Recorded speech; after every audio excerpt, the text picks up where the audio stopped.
नमस्कार, central news में आपका स्वागत है। मैं वर्तिका सक्सेना। आइए देखते हैं आज के कुछ खास समाचार। शाहजहांपुर में एक वांछित युवक को गिरफ्तार किया गया है। गिरफ्तार अभियुक्त रुआब शेर उर्फ राहुल पर आरोप है कि उसने एक युवती के साथ दोस्ती की और शादी का झांसा देकर कई बार उसके साथ शारीरिक संबंध बनाए।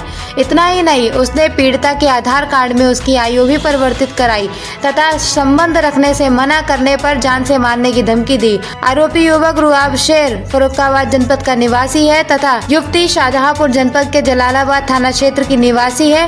पीड़िता की मां ने थाना जलालाबाद में रिपोर्ट दर्ज कराई थी। मुखबिर की सूचना पर पुलिस ने आज रुआब शेर को गिरफ्तार किया है। शाहजहांपुर के खुटार थाना क्षेत्र के हरनाई गांव में हुए चर्चित प्रकरण को लेकर पूर्व एमएलसी कुंवर जयेश प्रसाद ने प्रदेश सरकार और पुलिस प्रशासन पर तीखा हमला बोला। शनिवार को हरनाई गांव पहुंचकर उन्होंने पीड़ित ग्रामीणों से मुलाकात की और पूरे घटनाक्रम की जानकारी ली। कुंवर जयेश प्रसाद ने आरोप लगाया कि झूठी रिपोर्ट के आधार पर एक निर्दोष ग्रामीण को गोली मारकर फर्जी मुठभेड़ का रूप दिया गया। इसके बाद विरोध कर रहे ग्रामीणों पर पुलिस ने बर्बरतापूर्वक लाठीचार्ज व महिलाओं के साथ अभद्र व्यवहार किया। उन्होंने कहा कि हरनाई गांव के लोगों के साथ समाजवादी पार्टी पूरी मजबूती से खड़ी है। इस मामले की शिकायत शासन और पुलिस के उच्च अधिकारियों से की गई है। कुंवर जयेश प्रसाद ने चेतावनी देते हुए कहा कि यदि पीड़ितों को न्याय नहीं मिला और निष्पक्ष जांच नहीं हुई तो वह इस लड़ाई को लेकर हाईकोर्ट तक जाएंगे। उन्होंने कहा कि जनता के अधिकारों की रक्षा के लिए हर स्तर तक संघर्ष किया जाएगा। हरनाई गांव का जो हुआ है ये एक जीता जागता उदाहरण है कि भारतीय जनता पार्टी की सरकार कितनी क्रूर है और कितनी निर्ममता से उसने औरतों पे, बुढ़ियाओं पे, माताओं पे, बहनों पे लाठियां चलाई हैं। उसका वीडियो आप सबके पास है। हम लोग का प्रयास है कि इनको न्याय मिले। हरनाई गांव वासी जो हैं वो हमारे परिवार की तरीके से हैं। हम यहीं पले हैं, यहीं बड़े हुए हैं, यहीं के रहने वाले हैं। कल हमने कप्तान से भी बात करी थी, आज चिट्ठी दो खुद स्वयं जा रहे हैं, एडीजी से मिलेंगे, बरेली जाके उनसे मिलेंगे, उनसे न्याय की गुहार करेंगे। सोमवार का समय हमने प्रमुख सचिव गृह से लिया है। सोमवार को अगर तब तक कार्रवाई नहीं हुई तो हम सोमवार को प्रमुख सचिव गृह से भी मिलेंगे और सोमवार को अपने राष्ट्रीय अध्यक्ष को भी अवगत कराएंगे कि भारतीय जनता पार्टी के जुल्म जाति कितनी हद तक बढ़ गई है और गांव वालों को कैसे परेशान किया जा रहा है। सर, कल यहाँ के क्षेत्रीय विधायक आए, उन्होंने स्वीकार किया कि ये प्रशासन की बहुत बड़ी चूक है। तो सर क्या है, भारतीय जनता पार्टी सरकार प्रशासन पर रोक नहीं लगा पा रही या फिर मनमाने ढंग से कार्य कर रही है? आप खुद इस चीज से अंदाजा लगा लीजिए कि विधायक जब खुद कह रहा है कि उसी की पार्टी की चूक है तो पूरे प्रदेश में कैसा हाहाकार मचा हुआ है। औरतों पे लाठी चलाना कहाँ की इंसानियत है।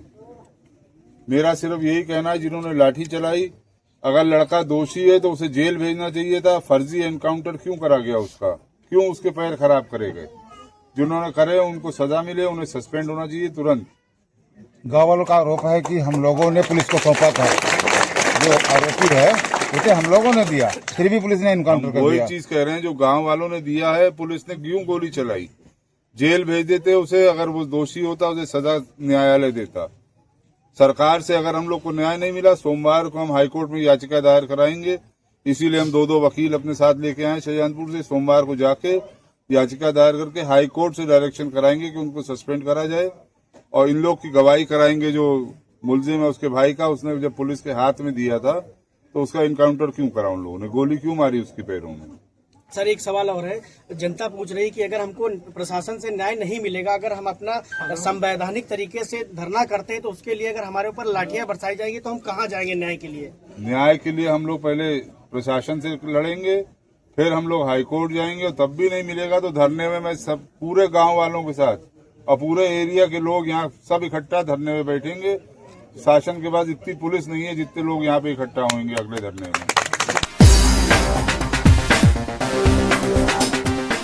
शाहजहांपुर के थाना तिलर क्षेत्र में दबंगों का कहर देखने को मिला, जहां एक व्यक्ति को दबंगों ने घेर कर पहले तो लाठी डंडों से पीटा और बाद में गोली मार दी। पीड़ित के पुत्र अर्जुन सिंह ने पुलिस को बताया कि उसके पिता को पुरानी रंजिश के कारण ग्राम निजामपुर गौटिया के राम गोपाल, कृष्ण गोपाल, शिव गोपाल, रमन पाल आदि ने पीट कर गंभीर रूप से घायल कर दिया। जब उसके पिता मौके से भागने लगे तो राम गोपाल ने गोली मार दी और हमलावर बेहोशी की हालत में उन्हें छोड़कर भाग गए। क्या नाम है भैया आपका? हमारा नाम अर्जुन है और पिता का नाम नेपाल सिंह है। अच्छा, क्या घटना घटी आज? आज घटना ये घटी थी, हमारे पिताजी जानवर लेके चराने गए थे और राम गोपाल पुत्र और रमपाल और उनके भाई कृष्ण गोपाल, शिव गोपाल और एक अवधेश के पिता का नाम वीरपाल सिंह और इन लोगों ने वहाँ पर घेर के मारा, वहाँ पर लाठी रॉड से मारा, धारदार तलवार से, और दोनों हाथ दोनों पैर तोड़ दिए हैं। और उसके जन्म अगर वो भागने की कोशिश करे तो उनके पैर में गोली मार दी है। और उसके जन्म वो बताए तो मेरा कुछ नहीं कर सकता है, और तो मेरा कुछ नहीं कर सकता है, हम भाजपा के नेता हूँ। कई आदमी कौन कहता है भाजपा के नेता हैं? राम गोपाल मुझे कहते हैं। और गोली किसने मारी? राम गोपाल ने मारी है, हमारे पास बयान देते हैं। अच्छा, और वो सैयानपुर एडमिट है इस समय, सीरियस ज़्यादा तबीयत है। और उसके जन्म है मारपीट क्यों हुई? मारपीट की पुरानी रंजिश लेके हुई है। पहले भी कोई घटना हुई थी ऐसी? ये हमारे पिताजी को एक बार और मार चुके थे, सिर में 17 टाँके, 2 जगह से हाथ टूटा था। तब पुलिस ने कोई कार्रवाई नहीं करी थी? कोई कार्रवाई नहीं करी, इसीलिए मान बढ़े हुए हैं। उसीलिए उनके मन नीचे हैं। अभी वो दोबारा आप कह रहे हैं अभी तो पैर में गोली मारी, अगर तुम्हें पुलिस कंप्लेंट गई तो तुझे जान से नहीं मार देंगे। अच्छा, चलो ठीक। शाहजहांपुर के मनौना धाम जा रहे श्रद्धालुओं का सफर शनिवार तड़के हादसे में बदल गया, जब श्रद्धालुओं से भरी एक बस तिलहर दातागंज स्टेट हाईवे पर करकौर गांव तिराहे के पास सड़क किनारे खाई में पलट गई। हादसे में करीब 30 श्रद्धालु घायल हो गए। जानकारी के अनुसार बहराइच से मनौना धाम जा रही बस में 40 से 45 श्रद्धालु सवार थे। तड़के करीब 3 बजे सामने से आ रहे वाहन को बचाने के प्रयास में चालक ने बस मोड़ी, जिससे वह अनियंत्रित होकर खाई में जा गिरी। बस पलटते ही यात्रियों में चीख पुकार मच गई। आवाज़ सुनकर आसपास के ग्रामीण मौके पर पहुंचे और बस के शीशे तोड़कर अंदर फंसे लोगों को बाहर निकाला। प्राथमिक उपचार के बाद श्रद्धालुओं को दूसरी बस में मनौना धाम के लिए रवाना कर दिया गया।